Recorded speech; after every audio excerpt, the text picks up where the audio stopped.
Today on Network Freaking Marketing Radio, we have Ray Higdon in talking about rank makers. Are you tired of the old ways of trying to recruit friends and family to your MLM? Tactics just don't work anymore. Have you wanted to quit and say the heck with this, but something still gives you that burning desire to rock this business? All you needed was the way. This is Network Freaking Marketing Radio. Ray, welcome to the show. How you doing, bud? Doing good. Thanks for having me. I appreciate you taking a couple minutes out of your day and stuff like that. It's been a crazy couple weeks and all that kind of stuff. And, the network marketing industry as a whole is kind of growing faster than ever. And, we want to kind of get your insight on it and see where we're going with that. Yeah. I mean, if you look, just recently, with what's going on, the Department of Labor just released that in the last 30 days, there's been over 678,000 jobs lost. And if you look at the Google trends of work from home or make money from home, I mean, it's like 100 times stronger and more people doing that than before the crisis. And what's interesting is, we have been the number one trainers of social media for network marketing for the last 10 years. And so we're seeing a lot of our clients that not only did they not skip a beat, but they're having career months. And so you have so many people looking that are financially displaced. They're looking for opportunity. And you also have so many people that are proficient on social media, and we're all quarantined at home, and social media use is up 40%. So it's kind of like, obviously, you hope for the crisis to be over, soon, hopefully, and as few lives lost and all of that. But it's kind of the perfect storm for a very large wave of people entering into network marketing. As of tonight, watching World News before we came on here, 16.4 million people applied for unemployment. Now's the time for people to buckle down and really build a business. Do you really think that, like I do, that this is the perfect storm for – let's put it this way. This is our 2008. This is our 1986. Are you on the same kind of pattern there? I mean, it depends how you look at it. Because I got wiped out in 2008. Mm-hmm. And so it wasn't like there was a glaring – to me, it wasn't so glaring that network marketing was the answer to 2008. However, a lot of companies that I've been talking with have gone back and looked, and many of their top income earners came in 2008, 2009, 2010. I mean, I got serious about network marketing in July of 2009 and became number one income earner in that company. And so, like, if you look back to those years of crisis, although I don't think it was as obvious as it actually is right now, because a lot of people weren't using social media nearly as much in 2008. No, but now it's just a different ball game. And so I do think you're just going to see a humongous, or you're already seeing it. We're already seeing a humongous amount of people enter the network marketing space. It's all about story. The business is built on creating your story and kind of finding your path to enrich and help others. And, you see people throughout, I know we've had multiple guests on the show and stuff that built Amway back in the 86 and the 80s, and that was their time. They saw some stuff happen. 2008, 2009, yours. One thing that is amazing about I totally envy you about is I can almost tell your story to yourself. I've heard it so many times. I was broke and stuff. Yeah. And trying to convey that to people today in creating that perfect, 30-second pitch, how would you break it down to help people to do that? Because you're the master, I think, of doing that. Out of anybody I've ever talked to, you tell your story over and over and over and over. Yeah, it's so the question is, what is my story, or no? You do such a good job at your story. How would you tell people today to craft their story so short and into that time frame? Follow me? Yeah. So, I mean, it really, you always got to ask whenever you're talking to someone, you always have to understand that they're tuned into, what's in it for me, and and so you have to think about, okay, what can I say that might intrigue them or make them curious? And it's not about explaining every nook and cranny of your story, which a lot of people make that mistake. A lot of people, they make the mistake of, and then as a kid, this happened, and then this, and so like, if you, especially if you're not aware of the audience or you don't know the person that well, they probably don't want to hear your big long story, but telling them a like before and after. So, what I've been sharing on many, many, many interviews here recently is the fact that my career was born out of crisis. In 2008, I lost everything, $1 million in debt, chased by bill collectors, went through a divorce, was sleeping on my buddy's couch. Mm-hmm. So no one was hiring. I was dead broke. My credit was shot. And I'm just very grateful that my buddy Chris out of Cape Coral, Florida, invited me to check out his network marketing opportunity, because I don't know what I would have done otherwise. Went on to become number one earner and so on and so forth. And so, there's parallels between, me losing everything in the crisis of 2008 to what's going on right now that people can identify with, because there's a lot of people that are also can't be hired, out of a job, losing money. And so I think a lot of people feel it applies. How important is it for people to really create their story though, like that? Do you think that to be able to, from what I've seen and learned, everyone has a story that they create through their process, as we call it.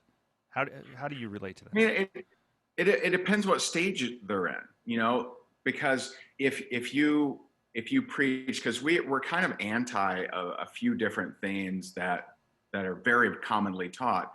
For example, some people say, you have to be a product of the product. And yes, I prefer you to be a product of the product, but I also don't want to cripple the person that's brand new.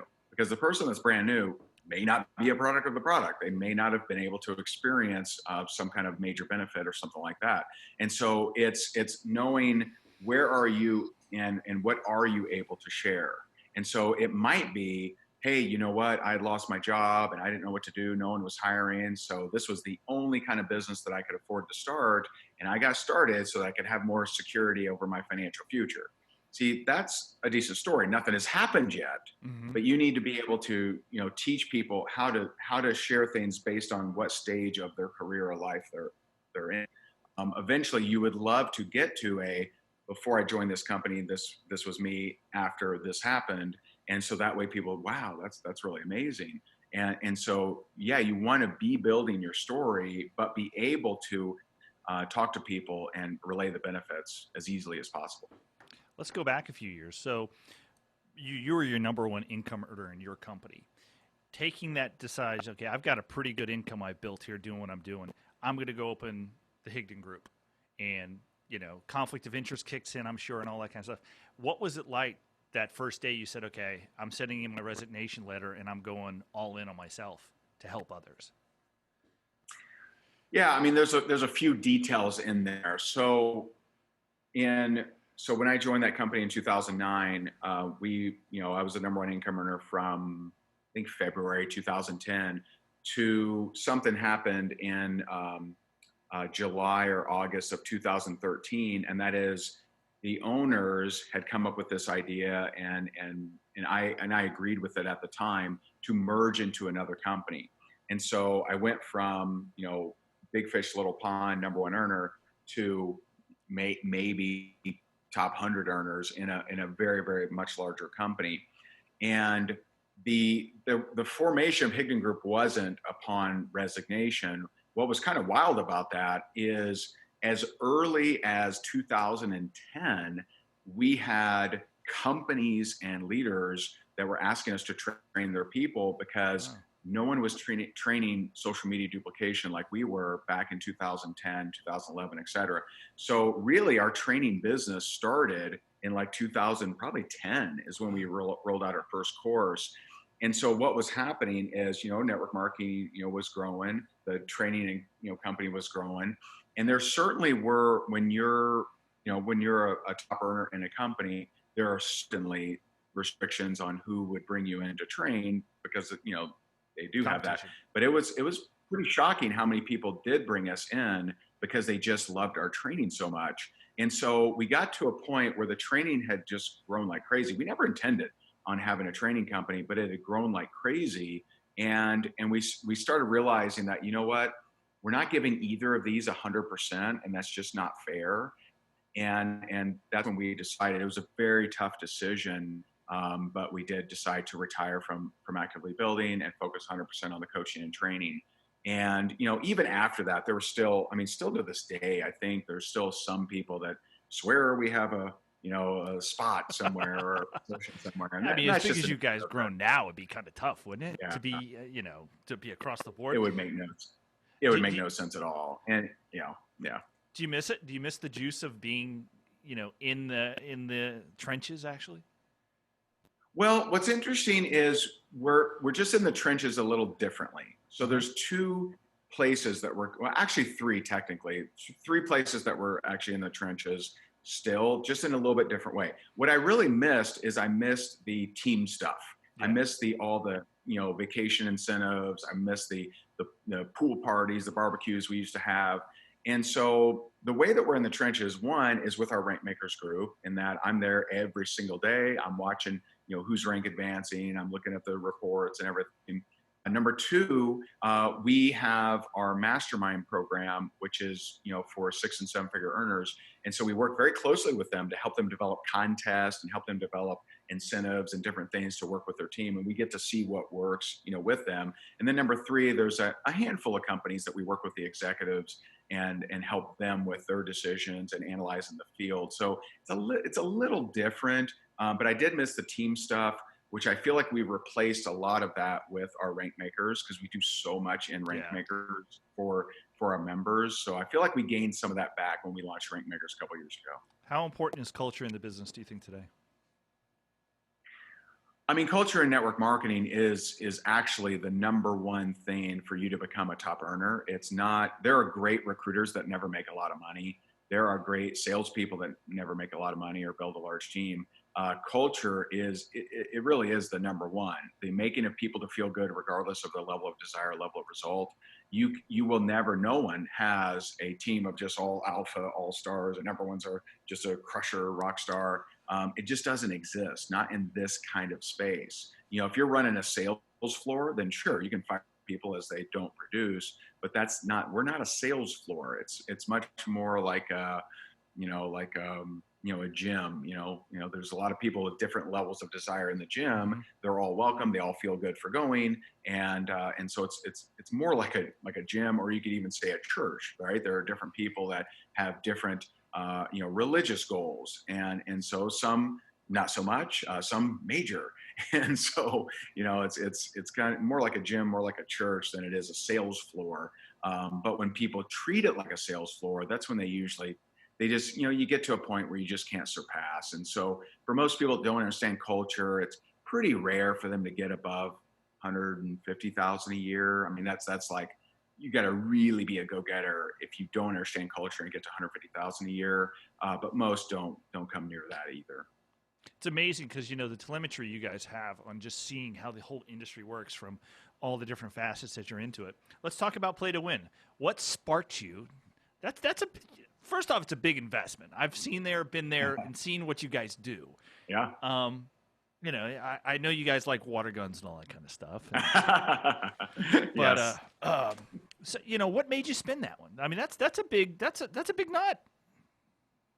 It's just for two things. One, just up branding. We've always been willing to do stuff no one else is willing to do. Mm-hmm. I mean, even when we launched Rank Makers, $20 a month and me go live every day, every single trainer in the industry said that's stupid. That just doesn't make any sense. And then every trainer in the industry copied it afterwards. And so we've always been willing to do stuff that people aren't doing.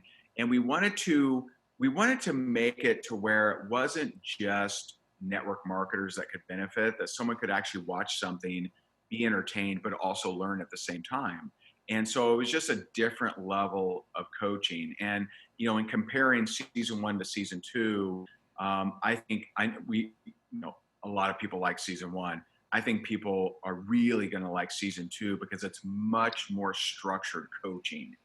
Season 1 was kind of just in your face, aggressive, just me kicking the crap out of people, and Jess, of course. But this one actually had a lot more structured coaching.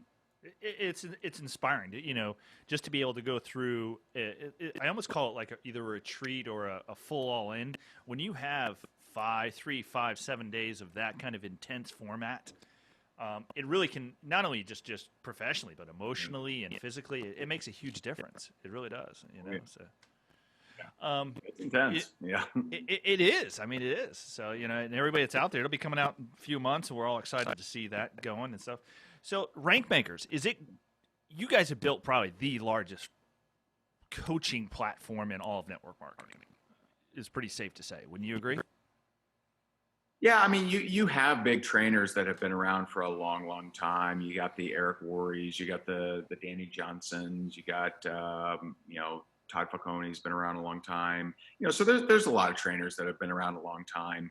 I think what we did differently is we started tracking production. So when we talk to companies and they're like, well, why should we hire you? There's other trainers out there. It's like, well, in the last 2 years, we've helped network marketers bring in 166,000 new customers, 36,000 new reps, and achieve 7,600 rank advances. And so we really put a focus on production. And so I think that was a good move for us, right? For us to see, hey, are we being effective or are we not? And so that I think is the big differentiator there. But I do believe, I mean, from what I understand, it is the number one, community as far as size of structured group that is not a network marketing actual group. I will say you might hold one of the world records though for most day live. You do realize that, right? Possibly. For what? For the most lives ever. Consistency going on and on and on. But for what you do out there, you guys give so much and you don't expect a lot back. For $19 for someone to be able to, especially like even on my team and stuff like that, to plug them into that and have the consistency, because half the companies out there don't really have a good marketing program. They don't understand how to get into the mindset, into the scripts and all that stuff. It makes a huge difference. And, the right ways, I guess, is a big one from just a network marketer side. Thank you for providing that product. It's a big thing. Talk about, you got a 5-day program out there that we're going to be looking at. What's going on there? Tell me about it. Yeah, we know how, especially right now, like our social media courses are like flying. I mean, we are generating so many sales on our social media courses because there's just so many people trying to figure out how to be productive on social media. And now you're quarantined at home, you have no choice. And so, but we came up with a free training. It's our 5-day Power Up Prospecting. And it just walks people through how to locate people on social media, how to prospect them, how to follow up, how to close. It's something that anyone in any company could follow, and it is free. It's at HIGDONGroup.com/5day. So just 5-day. And it'll walk you through how to locate people, how to reach out to them. Makes it really, really simple for any network marketer to be more productive. That's awesome, because you guys give a lot of these free programs out there, but the paid content is even it's powerful. I mean, there's so much out there for no matter what genre in the marketplace you're in. You guys have covered that and really got into it. So we do on all of our podcasts and stuff like that. We do a rapid fire. So we're going to ask you a series of questions. If you can kind of hit us back and see where we'll go from there and learn a little bit about Ray, as we'll call it. You ready? Yes. Car or truck? Car or truck? Car. I mean, I have a car right now. Okay. Morning or night person? Morning. Beer or wine? Beer, definitely. Who plays you in the movie of you? Who plays me in the movie of me? I would Sylvester Stallone it and say me. I would want to play me. 3 words that describe you now. Hungry, consistent, and excited. iPhone or Android? iPhone. Morning or night person? Oh, we already asked that one, didn't we? Who's your idol? Who's my idol? My idol. I don't know. I'm not of a person idol, but an ideal. Like I really look up to, like Ayn Rand. I wouldn't say she's my idol, but her consistency and congruency with her message was very inspiring. 2 more questions. Beach or mountains? Beach. One thing you miss since the start of this virus? One thing I miss, the gym. I mean, I miss my regular gym. That's number one, I think. I miss the gym, and I miss going out to dinner. I miss going out and having a glass of wine with the wife and that kind of stuff. Yeah. Ray, I want to thank you so much for taking your time and coming out to the show. And we'll have that up there and all that good stuff too. What was it again, the address? It was the 5-day. It was Higdon Group /5-day for the 5-day pack? Yeah, the number 5 DAY. Yep. Great. I appreciate it, buddy. And I know you got a lot of things going on, and we appreciate it. Yeah. Thanks for having me, man. Hey guys, it's Ryan here from Network Freaking Marketing Radio. If you like what we're doing, head over to iTunes and give us a like. Also, don't forget to grab your 5-day master pack at www.networkfreakingmarketing.com.